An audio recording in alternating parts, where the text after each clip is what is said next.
કોઈના એક કે બે જણાના કહેવાથી વિક્રમ ઠાકોર નથી બન્યો. તમે તો હમણાં આવ્યા છો ભાઈ. કેમ છો મારા ભાઈઓ બહેનો વડીલો, તમારા માટે જોરદાર વિક્રમ ઠાકોરની ન્યૂઝ લઈને આવી ગઈ છું મિત્રો. અને વિક્રમ ઠાકોરની હાલ બહુ ચર્ચા ચાલે છે મિત્રો સોશિયલ મીડિયામાં, તમને ખબર જ હશે મિત્રો. અને વિક્રમ ઠાકોરને મિત્રો દોઢ ફૂટિયો કીધો હતો મિત્રો, અને વિક્રમ ઠાકોરે મિત્રો દોઢ ફૂટિયાનો જવાબ બી આપી દીધો છે મિત્રો. તો આખો વિડીયો જો બતાવું છું મિત્રો, વિડીયોમાં એન્ડ સુધી બન્યા રહેજો મિત્રો. અને ફેમસ થવા માટે વિક્રમ ઠાકોરને દોઢ ફૂટિયો ખાલી કહી દીધો ભાઈને મિત્રો, પણ ભાઈને માફી માંગ્યા ગણે ચાલે એવું નથી મિત્રો, અને માફી માગશે જ ભાઈ.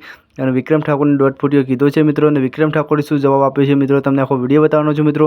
તો વિડીયોમાં એન્ડ સુધી બન્યા રહેજો મિત્રો. અને આપણી ચેનલ ઉપર નવા હો તો મિત્રો આપણી ચેનલને સબસ્ક્રાઈબ કરજો મિત્રો, કારણ કે આ ગુજરાતી દરેક કલાકારની અપડેટ આપણી ચેનલ પર જોવા મળી રહેશે મિત્રો. તો જોવા વધારે સમય તમારો બગાવ નથી વિક્રમ ઠાકોરનો વિડીયો.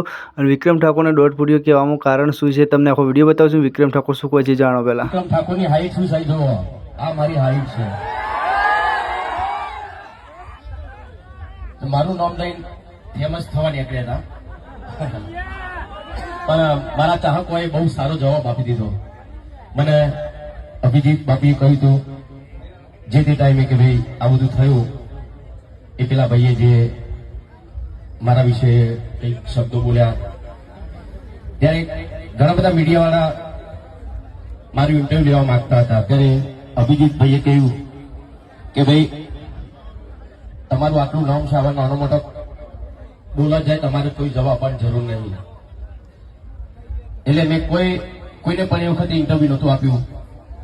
કેમ છો મારા ભાઈઓ બહેનો વડીલો, તમારા માટે જોરદાર ન્યૂઝ લઈને આવી ગઈ છું મિત્રો. હાલ વિક્રમ ઠાકોરની બહુ ચર્ચા ચાલે છે મિત્રો, અને વિક્રમ ઠાકોરની જોરદાર ન્યૂઝ લઈને આવી ગઈ છું મિત્રો. તો એન્ડ સુધી બન્યા રહેજો મિત્રો. વિક્રમ ઠાકોર શું કહે છે તમને આખો વિડીયો બતાવવાનો છું મિત્રો, કારણ કે નેતાને લઈને વિક્રમ ઠાકોરે બહુ ચર્ચા કરી છે મિત્રો.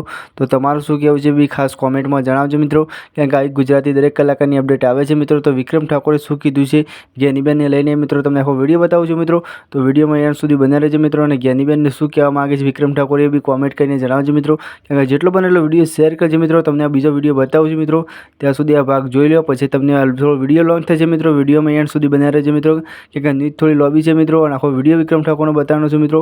તો એન્ડ સુધી બન્યા રહેજો મિત્રો. અને આ આપણી ગુજરાતી અપડેટ કેવી ગમે છે બી કોમેન્ટ કરજો મિત્રો. અને ખાસ વિક્રમ ઠાકોરે શું કીધું કોમેન્ટમાં જણાવજો મિત્રો. તો જોઈ લે પહેલાં વિક્રમ ઠાકોરનું ન્યૂઝ, અને તમને કેવું ગમે છે કોમેન્ટ કરજો મિત્રો. ચલો વંદે માતરમ, બાય બાય, બીજા વિડીયો મળીએ ત્યાં સુધી. કોઈના એક કે બે જણાના કહેવાથી વિક્રમ ઠાકોર નથી બન્યો. તમે તો હમણાં આવ્યા છો ભાઈ.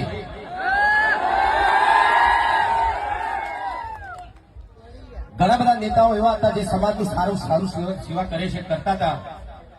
એ લોકોને મેં મારા સ્ટેજ ઉપર આ રીતે કે ભાઈ જો આપણા સમાજના નેતા છે અને બહુ સારું કામ કરે છે આપણી સમાજ માટે, એવા મોટા નેતાઓ જે બની ગયા છે એમના માટે હું બોલ્યો હતો સમાજમાં કે આપણા સમાજનો આ વ્યક્તિ છે બહુ સારો છે, આપણા સમાજ માટે બહુ સારું કામ કરે છે. જે તે ટાઈમે હું બોલ્યો હતો એ વખતે એ લોકોનું આટલું નોમ નહોતું. અત્યારે એ લોકોના માણસો મારા વિરોધ ખોટી વાતો કરે છે. તો હું એમ કહું તમે સમાજના છો તો સમાજમાં બધા એક થઈ રહો ને ભાઈ, સપોર્ટ કરો, તમે એકબીજાનો સપોર્ટ